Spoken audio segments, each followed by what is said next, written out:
o Ibrossar lá que eu falei que era do Rio Grande do Sul. E aí começou-se esse movimento, né, dos primeiros cães a chegar no Brasil, como eu falei, aqui em São Paulo também veio já por volta de 86, 85, um cachorro chamado Playboy também que veio para a região de Campinas.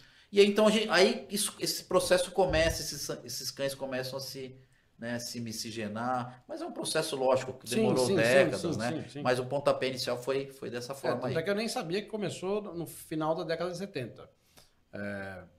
Por mim, o Pitbull é um cão da década de 90. Mas No Brasil, especificamente. Né? veio antes. Bom, aí a gente tem então essa passagem pelos cães da década de 70 e 80. Você coloca aqui explicando só da parte onde o Pitbull começa já a aparecer, ou não? Você fala, no teu livro, você fala um pouco dos Dobermans, dos cães antes da chegada do Pitbull. No livro... Outra pergunta, para colocar junto. O Pitbull, ele veio como cão de guarda, não? Ele veio para tomar o lugar, por exemplo, do Doberman? Exatamente, André. O que acontece? Eu falo muito pouco sobre as outras raças no começo, só para contextualizar que a mídia, né, e a população, é um paradoxo isso aí, André. Quanto mais as pessoas ouviam, olha, o Doberman é um cão assassino, o Doberman matou tantas pessoas lá fora, né, o Fila matou, teve acidente, por incrível que pareça, olha que paradoxal, mais aumentava as vendas. Né? É uma loucura isso, né? É um processo... Aí vão ter que entrar para psicologia, que é outro campo, a história do né? proibido. A história do Proibido. Então, assim, era aquele marketing que é difícil explicar. Era né? um marketing positivo de uma personalidade negativa, Exato. talvez, né? Enfim, quando essas primeiras raças, né, faziam todo esse estardalhaço, as vendas aumentavam. E com o Pitbull não foi diferente. Eu lembro muito bem que, como eu falei, essa década de 70 e 80, o Pitbull ele ficou ali bem pequenininho, tímido, com poucas pessoas envolvidas, né? Mas aí, entrando já nos anos 90, foi quando realmente a raça deu aquela decolada, né? Por causa... Tem vários motivos, mas eu posso citar um específico. Houve um acidente na Inglaterra muito sério, né? Que um cão atacou lá uma pessoa, ele ficou, né, bastante machucado, enfim. Foi bastante negativo, né? Lógico, para a raça, para todo mundo, isso daí.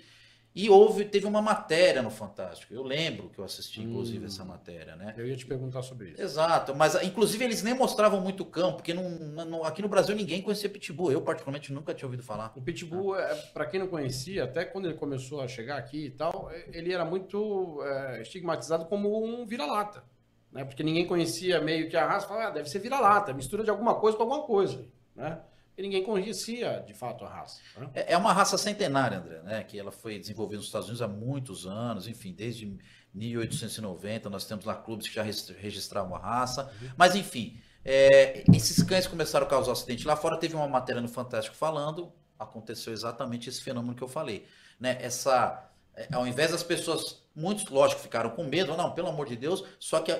Né, ligou ali aquele alerta para olha, esse cachorro deve ser bom de guarda, então foi a primeira coisa, né, que as pessoas devem ter pensado, né, porque tratava-se de um cão que podia causar aquele estrago. E a gente sabe que historicamente o Pitbull não é um cão de guarda, por incrível que pareça, né? Assim, para as pessoas leigas, eles acham que o Pitbull é um cachorro de guarda, ele é um assassino, tal. Mas o Pitbull ele foi desenvolvido para os combates entre cães, a rinha que a gente conhecida aqui no Brasil, né? É uma função, lógico, inaceitável, né? Mas assim, isso nós estamos falando vem desde o século XVIII, XIX, lá nos Estados Unidos, num outro contexto que, lógico, não tem justificativa, mas aconteceu, tá? São fatos históricos e resultou nesse cão que, por essa seleção tão brutal, né, a gente pode dizer, tão forte, gerou justamente um cão que é muito resistente, é um cão que, né? Ele não fica doente, ele, né, pela própria seleção que ele sofreu, ele é um cachorro que realmente tem uma capacidade atlética, né, que gigantesca, explosão, né? Supera qualquer outra raça, assim, de muito longe, né? Acho que talvez por isso que o lutador de jiu-jitsu se identifica muito com ele, né? Se vê nele, né? Não há dúvida. E você sabe por que chama Pitbull?